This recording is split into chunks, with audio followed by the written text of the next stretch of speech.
up spin off គឺជាអ្វី start up spin off ឬក៏យើងហៅថា spin off គឺជាប្រភេទក្រុមហ៊ុនមួយដែលបង្កើតចេញពីស្ថាប័នធំមួយដូចជាសាលារៀនមជ្ឈមណ្ឌលស្រាវជ្រាវឬក៏ក្រុមហ៊ុនណាមួយដើម្បីយកនៅគំនិតឬក៏បច្ចេកវិទ្យាថ្មីៗមកបំលែងទៅជាអាជីវកម្មពិតប្រាកដ spin off នេះជាទូទៅកើតចេញអំពីការសិក្សាស្រាវជ្រាវរបស់សាស្ត្រាចារ្យជាមួយនឹងនិស្សិតរកឃើញនៅបច្ចេកវិទ្យាអ្វីមួយថ្មីហើយបង្កើតវាទៅជាក្រុមហ៊ុនដើម្បីលក់ឬក៏ដើម្បីអភិវឌ្ឍវានៅក្នុងវីដេអូមុនខ្ញុំបាននិយាយអំពីសាលា ETH Zurich ដែលជាសាលារបស់ Einstein ធ្លាប់បានរៀនជាស្ថាប័នមួយដែលមានប្រព័ន្ធ spin off ខ្លាំងក្លានៅអឺរ៉ុបជារៀងរាល់ឆ្នាំនៅទីនោះមាន spin off ប្រមាណជា30ក្រុមហ៊ុនក្នុងវិស័យធំៗ5មានដូចជាទី1វិស័យ AI ឬយើងហៅថាបញ្ញាសិប្បនិម្មិតដែលជាបច្ចេកវិទ្យាធ្វើឲ្យម៉ាស៊ីនឬកុំព្យូទ័រមានការគិតនិងការពិចារណាដូចជាមនុស្សអញ្ចឹងឧទាហរណ៍ដូចជាកម្មវិធីស្គាល់មុខរបស់មនុស្សជាដើមទី2គឺវិស័យបច្ចេកវិទ្យាមនុស្សយន្តផ្ដោតទៅលើការបង្កើតនិងគ្រប់គ្រងលើមនុស្សយន្តដែលជាទូទៅត្រូវបានគេប្រើប្រាស់នៅក្នុងមន្ទីរពេទ្យវិស័យដឹកជញ្ជូននិងនៅក្នុងរោងចក្រជាដើមទី3 Biotech ដែលយើងហៅខ្មែរថាបច្ចេកវិទ្យាជីវវិទ្យា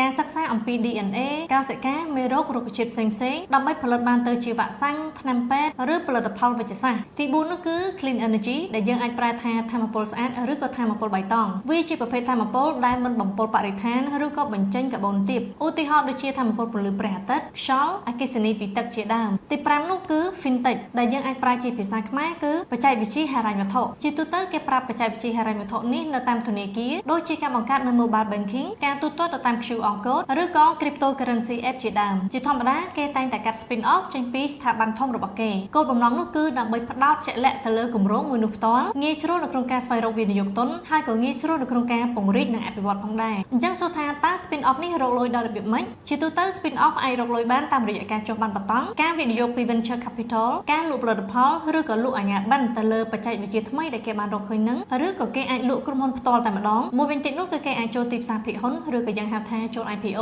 spin off នេះបើគិតទៅគឺវាមានតួនាទីមួយសំខាន់មែនទែនវាអាចបំលែងការស្រាវជ្រាវឲ្យក្លាយទៅជាអាជីវកម្មពិតដែលអាចរកលុយបានអាចបង្កើតការងារថែមទាំងតាក់ទាញទៅដល់វិនិយោគិនពីបរទេសផងដែរដែលចំណុចទាំងអស់នេះគឺសុទ្ធសឹងតែអាចជួយទៅដល់ប្រទេសជាតិមួយឲ្យកាន់តែរីកចម្រើនបានតួយ៉ាងដូចជាយើងឃើញនៅប្រទេសស្វីសអញ្ចឹងដែលពួកគេសម្បូរទៅដោយក្រុមហ៊ុន spin off នេះតែម្ដងវីដេអូនេះនាំមកជូនដោយ Kinora brand សម្លៀកបំពាក់កូនខ្មែរដែលផ្ដោតទៅលើគុណភាពនិងប្រណិតភាព Cleo Cafe នៅហាងសៀវភៅអ្នកនរគ្នាអាចស្វែងរកសៀវភៅល្អៗនៅទីនេះបាននាងខ្ញុំ Jessie ជួបគ្នានៅវីដេអូក្រោយ